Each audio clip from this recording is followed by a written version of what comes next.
ಇದ್ದಾಗ ಮಾನ್ಯ ಸಿದ್ದರಾಮಯ್ಯ ಸಾಹೇಬ್ ಸರ್ಕಾರ ಇದ್ದಾಗ SCP TSP ಯೋಜನೆಯನ್ನ ಇಡೀ ದೇಶದಲ್ಲಿ, ಇಡೀ ಭಾರತ ದೇಶದಲ್ಲಿ SCP TSP ಆಕ್ಟ್ ಅನ್ನ ಜಾರಿಗೆ ತಂದಂತ ಎರಡನೇ ಸರ್ಕಾರ. ಮೊದಲನೇದು ತೆಲಂಗಾಣ, ಎರಡನೇದು ಕರ್ನಾಟಕ ರಾಜ್ಯ.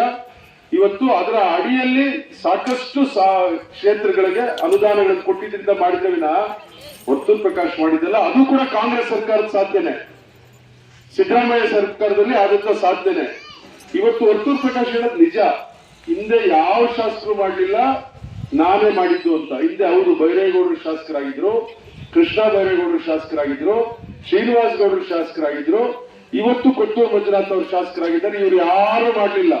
ಊರಲ್ಲಿ ಯುವಕರು ಕರ್ಕೊಂಡು ಕುಡಿಸ್ತಾ ಇದ್ರಲ್ಲ, ಕೃಷ್ಣ ಬೈರೇಗೌಡರು, ಶ್ರೀನಿವಾಸ್ ಗೌಡರು, ಬೈರೇಗೌಡರು, ಕೊತ್ತೂರು ಅವ್ರು ಕುಡಿಸ್ತಾನೂ ಇರಲಿಲ್ಲ, ತಿನ್ನಿಸ್ತಾನೂ ಇರಲಿಲ್ಲ, ಊರಲ್ಲಿ ಹಾಳು ಮಾಡ್ತಾ ಇರ್ಲಿಲ್ಲ. ಜಾತಿಗಳು ಎತ್ಕಟ್ಟಿ ಪೊಲೀಸ್ ಸ್ಟೇಷನ್ ಕಂಪ್ಲೇಂಟ್ ಕೊಟ್ಟು ಇಲ್ಲದೆ ತೊಂದರೆನೂ ಕೊಡ್ತಾ ಇರ್ಲಿಲ್ಲ. ಎಲ್ಲ ಸತ್ಯನೇ. ವರ್ತೂರ್ ಪ್ರಕಾಶ್ ಹೇಳ್ತಾರೆ, ಹಿಂದೆ ಯಾವ ಶಾಸಕರು ಮಾಡಿದಾರೋ ನಾನು ಮಾಡ್ತಾ ಇದ್ದೀನಿ ಅಂತ ಹೇಳ್ತಾರೆ ಅಲ್ವಾ. ಇವತ್ತು ಈ ಭಾಗದಲ್ಲಿ ಹೈಸ್ಕೂಲ್ ಇಲ್ಲಾಗ್ಬೋದು, ಇದು ವೇಬ್ಗಲಲ್ಲಿ ಆಗ್ಬೋದು, ಅಥವಾ ಮದ್ದೇರಿಯಲ್ಲಿ ಆಗ್ಬೋದು, ಅಮ್ನಲ್ಲೂರಲ್ಲಿ ಆಗ್ಬೋದು, ಈ ಭಾಗದಲ್ಲಿ ಕ್ಯಾಲ್ನೂರಲ್ಲಿ ಆಗ್ಬೋದು, ಎಲ್ಲ ವರ್ತೂರ್ ಪ್ರಕಾಶನ ಮಾಡಿದ್ದು. ಮೇಡಾಳದಲ್ಲಿ ಆಗ್ಬೋದು, ಈ ವೆಟರ್ನರಿ ಹಾಸ್ಪಿಟಲ್ ವರ್ತೂರ್ ಪ್ರಕಾಶನ ಮಾಡಿದ್ದು. ಪ್ರೈಮರಿ ಹೆಲ್ತ್ ಸೆಂಟರ್ಸ್ ವರ್ತೂರ್ ಪ್ರಕಾಶನ ಮಾಡಿದ್ದು. ಏನು ವರ್ತೂರ್ ಪ್ರಕಾಶ್ ಮಾಡಿಲ್ಲ. ಊರುಗಳಲ್ಲಿ ಜಾತಿಗಳ ಮಧ್ಯೆ ಸಂಘರ್ಷ ಉಂಟು ಮಾಡಿ ಯುವಕರನ್ನೆಲ್ಲ ಹಾಳು ಮಾಡಿದ್ದೇ ವರ್ತೂರ್ ಪ್ರಕಾಶ್ ಸಾಧನೆ ಬಿಟ್ರೆ ಇನ್ಯಾವುದು ವರ್ತೂರ್ ಪ್ರಕಾಶ್ ಸಾಧನೆ ಇಲ್ಲ. ಹಂಗಾಗಿನೇ ವರ್ತೂರ್ ಪ್ರಕಾಶ್ಗೆ 2 ಸಾರಿ ಮನೆ ಕಳಿಸಿದ್ದು. 2018 ಮತ್ತು 2023ರಲ್ಲಿ ವರ್ತೂರ್ ಪ್ರಕಾಶ್ ಮನೆ ಕಳಿಸಿದ್ದು ಅಲ್ಲ, 3ನೇ ಪ್ಲೇಸ್ ಕಳಿಸಿದ್ರು. ಈಗ ಜಮೀರ್ ಪಾಷಾ ಅಂತ ಕ್ಯಾಂಡಿಡೇಟ್ ಮಾಡಿದ್ರು ಕಾಂಗ್ರೆಸ್ ನಲ್ಲಿ. ಅವರು ಇಲ್ಲಿ DC ಆಗಿ ಕೆಲಸ ಮಾಡಿದ್ರು. ಒಂದೇ ಕಾರಣಕ್ಕೆ ಅವರಿಗೆ ಕಾಂಗ್ರೆಸ್ ಪಕ್ಷದಲ್ಲಿ ಸೀಟ್ ಕೊಟ್ಟರು. ಈ ವರ್ತೂರ್ ಪ್ರಕಾಶ್ ಶಾಸಕರಾಗಿದ್ರು, 2 ಅವಧಿಗೆ 10 ವರ್ಷ ಆಗ ಶಾಸಕರಾಗಿದ್ರು. ವರ್ತೂರ್ ಪ್ರಕಾಶ್ ಗಿಂತ ಹೆಚ್ಚು ಮತ ಜಮೀರ್ ಪಾಷಾ ತಗೊಂಡು ವರ್ತೂರ್ ಪ್ರಕಾಶ್ 3ನೇ ಪ್ಲೇಸ್ ಹೋದ್ರು. ಹಂಗಾಗಿ ವರ್ತೂರ್ ಪ್ರಕಾಶ್ ಹೇಳಿದಕ್ಕೆಲ್ಲ ನಾವೇನು ಗಾಬರಿ ಪಡಾಗತ್ತೆ ಇಲ್ಲ.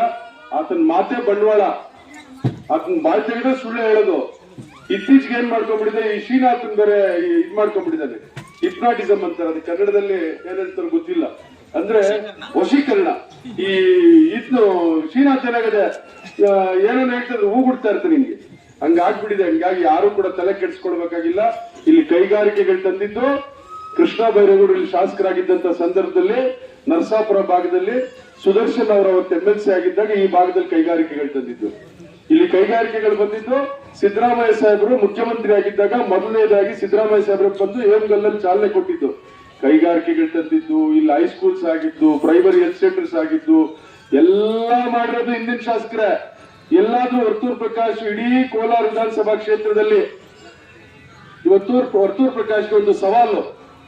ಒಂದು ITI ಮಾಡಿಸಿದ್ರೆ, ITI ಕಾಲೇಜು, ಡಿಪ್ಲೊಮಾ ಕಾಲೇಜ್ ಮಾಡಿಸಿದ್ರೆ, ಅಥವಾ PU ಕಾಲೇಜ್ ಮಾಡಿಸಿದ್ರೆ, ಅಥವಾ ಡಿಗ್ರಿ ಕಾಲೇಜ್ ಮಾಡಿಸಿದ್ರೆ ಹೇಳಿ ವರ್ತೂರ್ ಪ್ರಕಾಶ್. ಅಥವಾ ಒಂದು ಪ್ರೈಮರಿ ಹೆಲ್ತ್ ಸೆಂಟರ್ ಮಂಜೂರು ಮಾಡಿಸಿದ್ರೆ, ಅಥವಾ ಪ್ರೈಮರಿ ಹೆಲ್ತ್ ಸೆಂಟರ್ ಅಪ್ಗ್ರೇಡ್ ಮಾಡಿಸಿದ್ರೆ. ವೇಮಗಲ್ನಲ್ಲಿ ಪ್ರೈಮರಿ ಹೆಲ್ತ್ ಸೆಂಟರ್ ಅಪ್ಗ್ರೇಡ್ ಮಾಡಿಸಿದ್ರೆ ಯಾರು ಗೊತ್ತಾ?